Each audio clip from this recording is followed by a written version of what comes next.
that from this theorem, what you can deduce is that if you have any straight line, if I have a straight line AB, and if I have two angles, say this angle ACD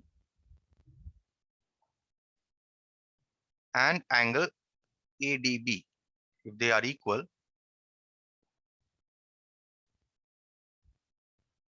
lie on the same side of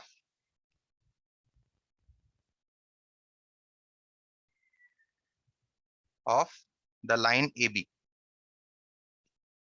They have to be on the same side, not on the other side. For example, you cannot have an angle like this. You cannot have an angle this side, and you cannot have another angle this side. You cannot have it this way. Okay. Then you cannot apply. You must have C and D on the same side. Then what you can say is, you can conclude that A, B, C, and D lie on a circle, or also called as concyclic. A, B, C, and D lie on the same circle vertices. Or we say A, B, C, and D are concyclic.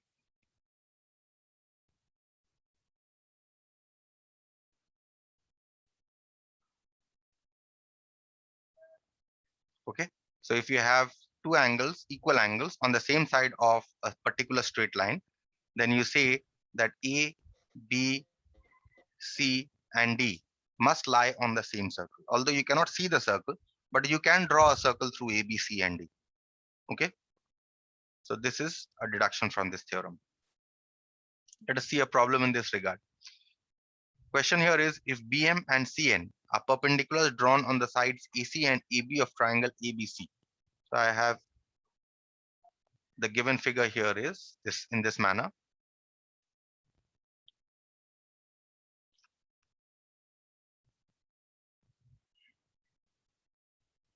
BM and CN are perpendiculars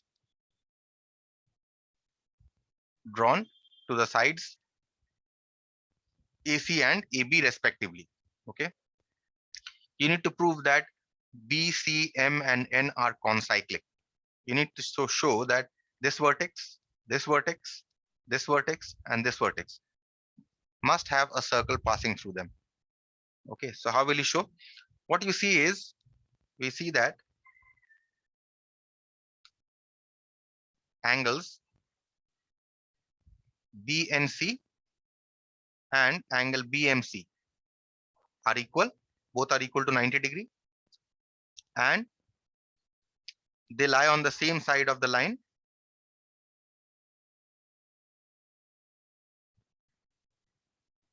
They lie on the same side of the line BC. Therefore, from the above theorem, what can you say? From the above deduction, you can say, hence, B, C, M, and N are concyclic. That's it. That's what you wanted to show. Any question till this part?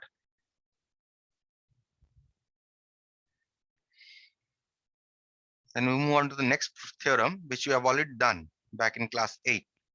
That angle in a semicircle must be a right angle. Now, what does this mean? Let's recap this once again. If you have a circle with center O,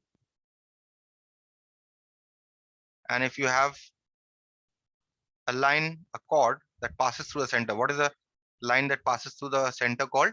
It is called the diameter of a circle, right? So if you have AB as the diameter, if you have a chord that passes through the center of a circle, that is, it is a diameter, then we say that any angle made on the circle on this diameter will be a right angle. That is, if I'm making this angle,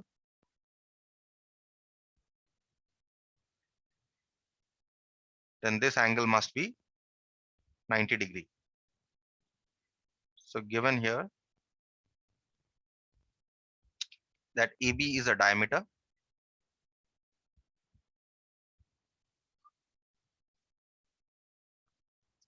of the circle with center O,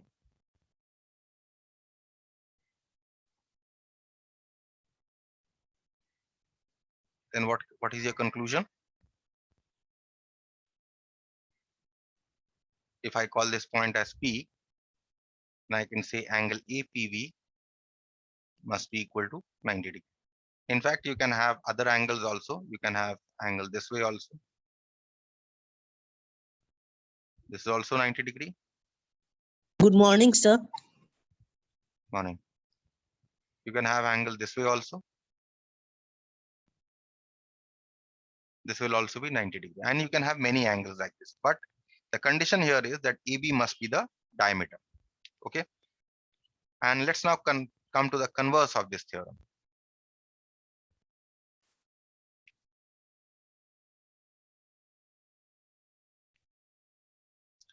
If I have a circle such that AB is a chord, I don't know whether this is the diameter or not. But what I know is that AB is a chord. Okay. So given AB is a chord of the circle. Also, if I give you that this angle or angle on this chord, or let's say an arc, what is the angle on this arc? This angle that I have made is on this arc, right? If this angle made is 90 degree on the arc that I have marked in red,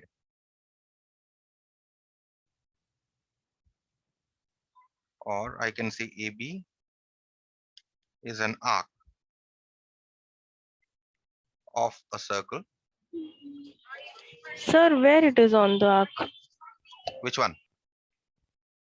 The angle. Sir, can you start from the beginning? I do not understand this one.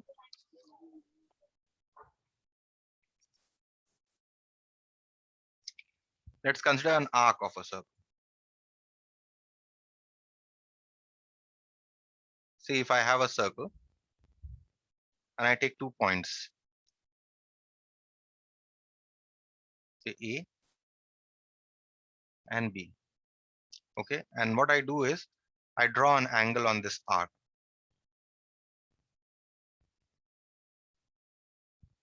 This is an angle on this arc. You agree? On this arc AB. Yes. And let me write an arc only. Let's not write chord.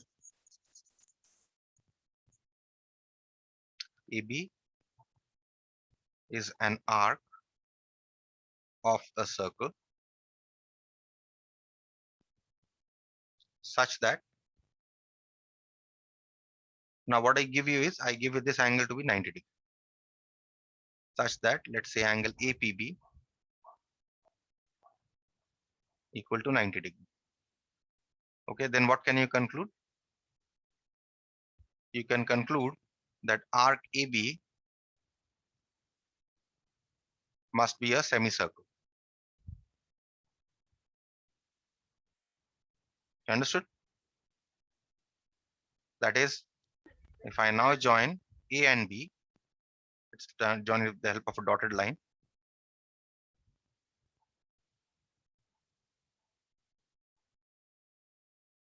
That is, you can say AB is diameter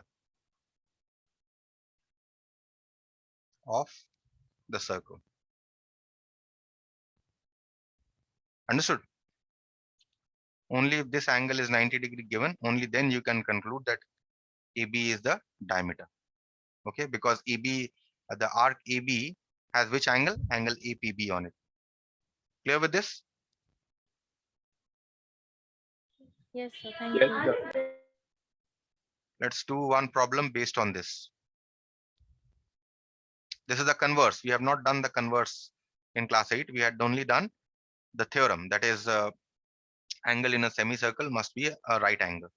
The converse is that if any angle is given to be 90 degree on any arc, then you can say that arc must be semicircular. Okay.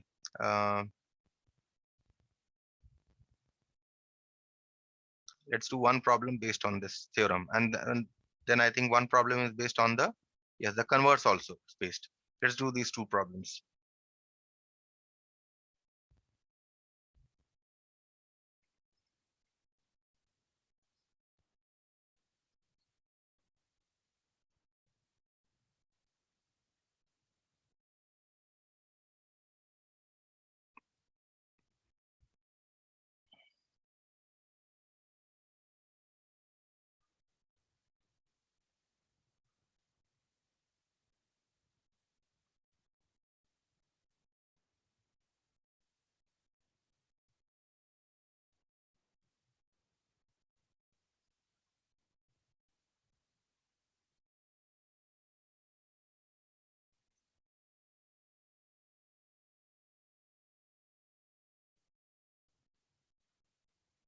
This is the figure that is given to you. Okay. Now let's read the problem. If anything is unmarked, we'll mark in the figure. In this figure, O is the center of the circle, already marked in the figure, and angle PBA is equal to 42 degree, already marked in the figure. Okay. Now, what you need to calculate is, we calculate the value of angle PQB. So you need to calculate the value of this angle. Okay. So how do you calculate? First of all, what you see is that if, since O is the center of the circle,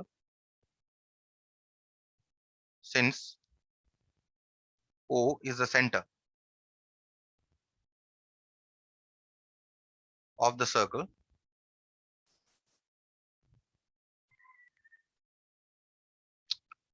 what can you say? Since O is the center of the circle, AB is the diameter.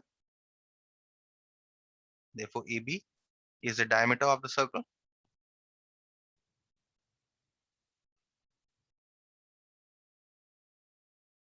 Now, if AB is the diameter, that means angle APB must be equal to 90 degree. Why? Yes, Because of semicircle. angles in a semicircle, not angles, angle in a semicircle is a right angle, right? So Sir, yes, sir, whatever the APB will come, Hmm. it will be equal to this Q na Q, what Q? AQB means we have to Yes, find AQB will what also be angle. 90 degrees. If we join A and Q, AQB will also be 90 degrees. But we are not bothered with AQB because A and Q are not joined, and also in the question we don't require AQB. You understood? If we join A and Yes. Q, then AQB will also be a 90 degree angle. Anyway, but we are not bothered with that angle. So what we have got here is that we have got this angle to be 90 degrees. So let's mark it here very lightly. Let's mark it at this angle is 90 degrees. We have got this, right? Now look at the triangle APB. In APB, you know two angles. What are those angles? You know 90 degree angle, APB, and you know a 42 degree angle. Therefore, you can find out this angle here. Angle PAB you can find. So let's find out in triangle APB. Angle APB plus angle PBA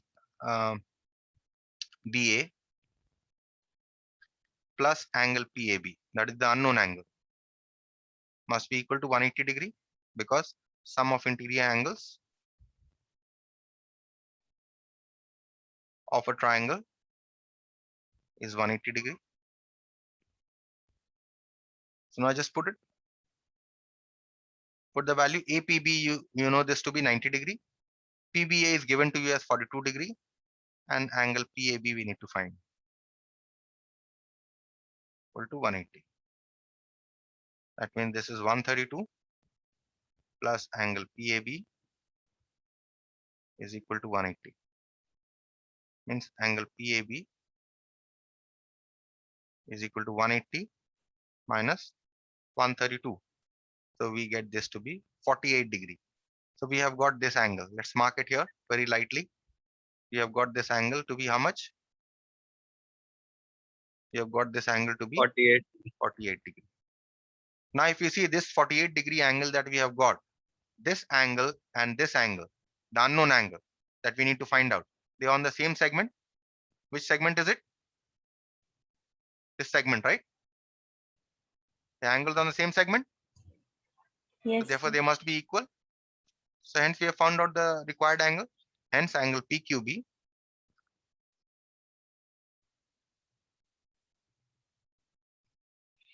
is equal to angle PAB must be equal to 48 degree. Why? Because angles on the same segment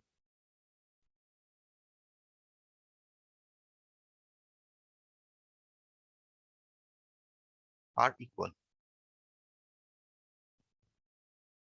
Okay.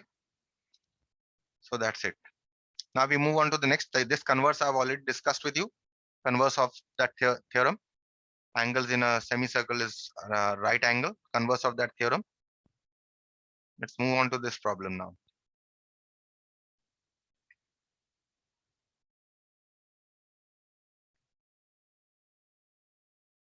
Let's draw the figure as it is.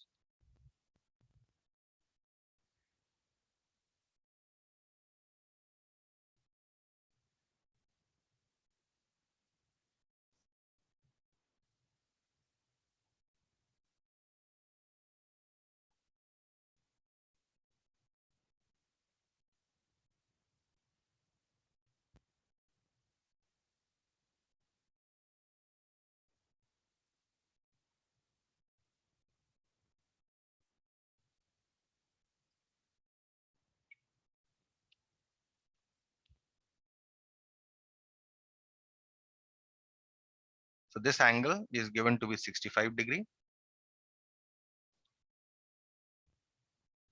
Let's mark the vertices.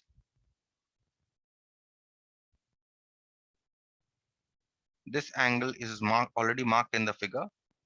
This is given to you as 70 degree. And this angle is already marked in the figure. This angle is given to be 45 degree. Okay. This is the given figure. Now let's read the question to see if there is any missing information. In the given figure, angle BAD is 65, already marked in the figure. Angle ABD is 70 degree, which is already given as marked. And angle BDC is equal to 45 degree, already given as marked in the figure. Now we come to the question. First question is prove that AC is the diameter of a circle. When can you show that AC is the diameter? When can you show that AC is the diameter?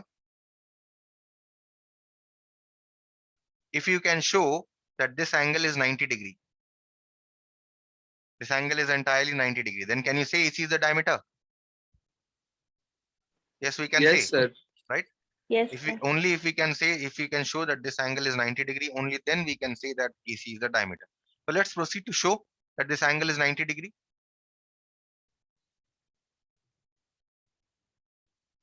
This angle you already know. So only we need to find out this angle, right? How do you find out? Consider triangle ABD. In this triangle, what angles do you know? You know 65 degree angle, you know 70 degree angle. Therefore, the third angle, this one you can find out. Let's find out. In triangle ABD, angle DAB plus angle ABD plus angle ADB is equal to 180. Reason is sum of interior angles of a triangle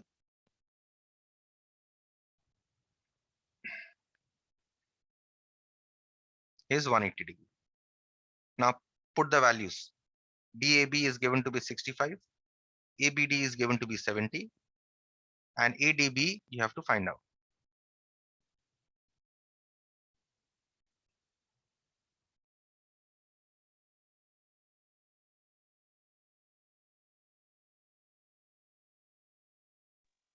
$45.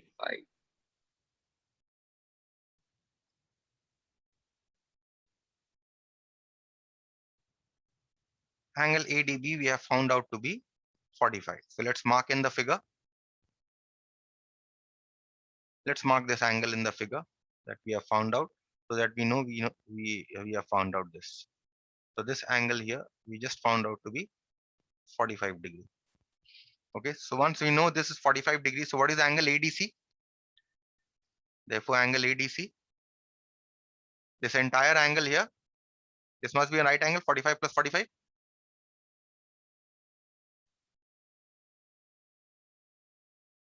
So we have shown that this angle is 90 degree. That means, what can we say? That AC must be a semicircular arc.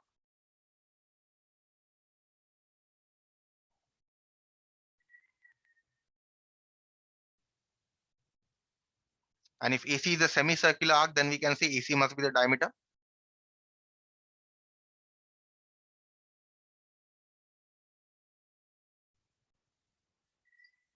Right?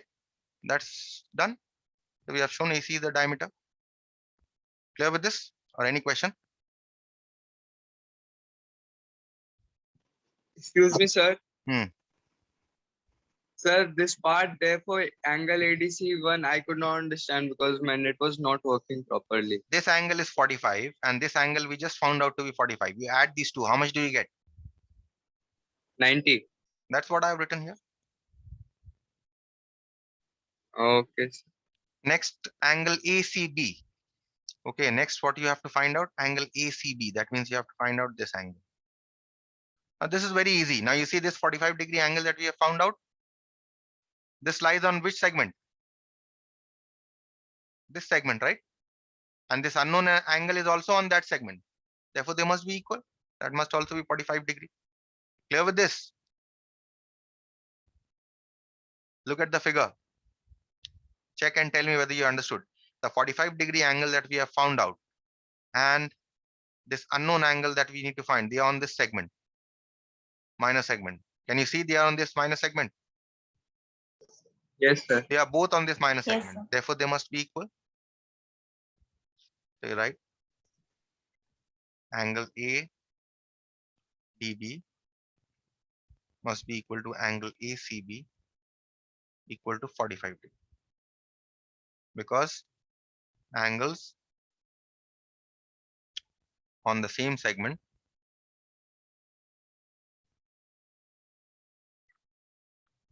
are equal. That's it. Those two questions answered. Fine. We now move on to Sir. problem from the. Tell me. Sir, in part 1, sir, the angle ADB, so over here we have received 45 degree, and if we had received something else, then like over here we have received 45, so we have added up and we got 90. But if we had got something else, Something else, then that angle would not have been 90 degree. If that angle would not have been 90 degree, then we cannot say that AC is the diameter. Understood? okay, sir, thank you. Okay, so in that case, we could have said that AC is the chord, okay, but not a diameter. Okay, let's. In that case, we could have said that AC could have been a chord, but not a diameter. What is the difference between a chord and diameter? You know? You know what is the difference between a chord and a diameter? No, sir, I forgot. Yes, sir. Sorry. Sir, This I'll is- say, Tell me, Abhishek. sir, diameter is the largest chord, and chord is the line touching the both ends of the circle. No, the difference is any line can be a chord. If you take any 2 points in the circle, I've taken the points A and B and joined them with the help of a straight line. This can be a chord. This can also be a chord if I have 2 points C and D. And if I join them, this can also be a chord. Okay. If I take any points P and Q here, P and say, let us take a point Q, and I join this, this will also be a chord. But what is the difference between diameter and a chord? The difference is that it is that diameter is that chord which passes through the center of the circle. See, all these don't pass through the center, right? AB does not pass through the center, CD does not pass through the center, PQ does not pass through the center. But diameter is that chord which will pass through the center of the circle. Understood? Sir, chord can also pass through the center. Does this chord PQ pass through the center? Understood? See, the point is there can be many chords, but those are special chord. Those special chord that pass through the center of the circle are called diameter. Understood? There can be many chords to a circle, but what are diameters? Diameters are special chords that pass through the center of the circle. It is also called the largest chord of the circle. Understood the difference between normal chords and diameter? Diameter is a Yes, sir. special Yes. chord. All the chords will not pass through the center, but certain chords will pass through the center. Those chords are called diameters. Clear? Yes. So let's start with one problem from the exercise, and then we can continue. Let's draw the figure as it is given.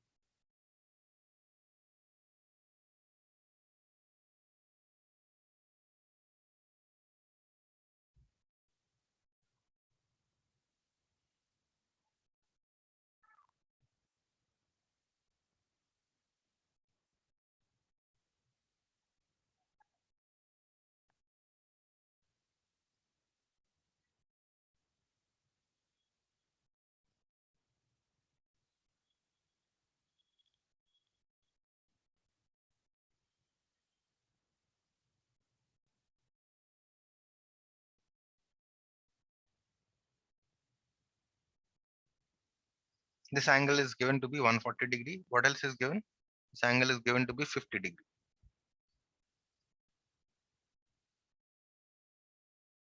Okay. This is the figure that is given. Now let's see what is given in the question. In the given figure, in the figure given below, O is the center of the circle. Fine. Angle AOB is equal to 140 degree and angle OAC is 50 degree. Both are marked in the figure. First question is find angle ACB. That means here you will have to find out this angle first. Okay. So how do you find out? Can you say how to find out this angle? If you see this angle here, ACB is on this arc. Can you see this? Is on this arc, isn't it? Also, what is the angle subtended by the same arc at the center? This angle, right? So if this angle is x, this must be 2x, isn't it? From the first theorem that I discussed. You remember? Let's first find out reflex angle AOB then. Reflex angle AOB is equal to 360 degree minus 140, right? Which is equal to 220 degree. So this angle we have found out. Let's write it here. This angle we have found out to be 220 degree. Okay. Now you see that this 220 degree is the angle subtended by this arc that I have drawn in red, AB, at the center. And this angle that we need to find out is the angle subtended by the same arc AB on the remaining part of the circle, right? So as I told you in the beginning, if this angle is x, this must be 2x, right? That means what is angle ACB? Therefore, angle ACB must be equal to half of angle, reflex angle,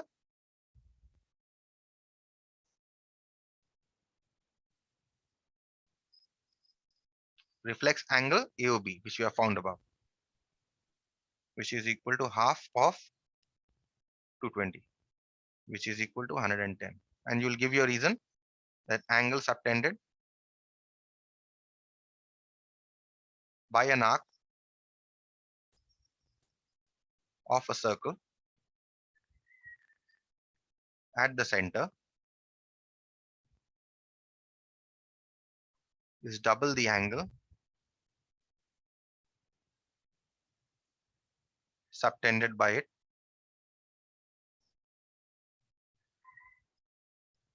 on the remaining part.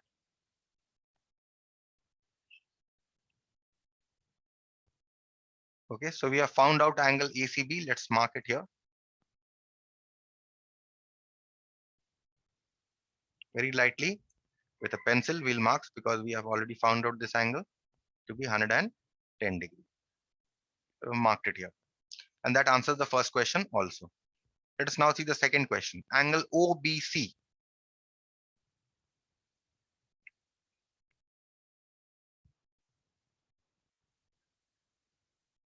This also we have found out. We mark in very lightly. Next, we have to find out angle OBC. So which angle we have to find out? OBC. This angle we have to find out. Okay. How do you find out? You see, this is very simple. You see that this is a quadrilateral, isn't it? OAB, OACB, in which you know 3 angles. So you can find out the 4th angle. So this is very easy, because sum of interior angles of a quadrilateral is 360 degree. Let's write it. In the quadrilateral OACB, what are the angles here? Angle OAC plus angle AOB plus angle ACB, which we just found out above, plus the unknown angle, angle OBC, must be equal to 360 degree, because we know sum of interior angles of a quadrilateral is 360 degree. Now we simply put the values here and we find out. Angle OAC is 50, AOB is 140, ACB is, we just found out above, to be 110, and angle OBC is the unknown angle.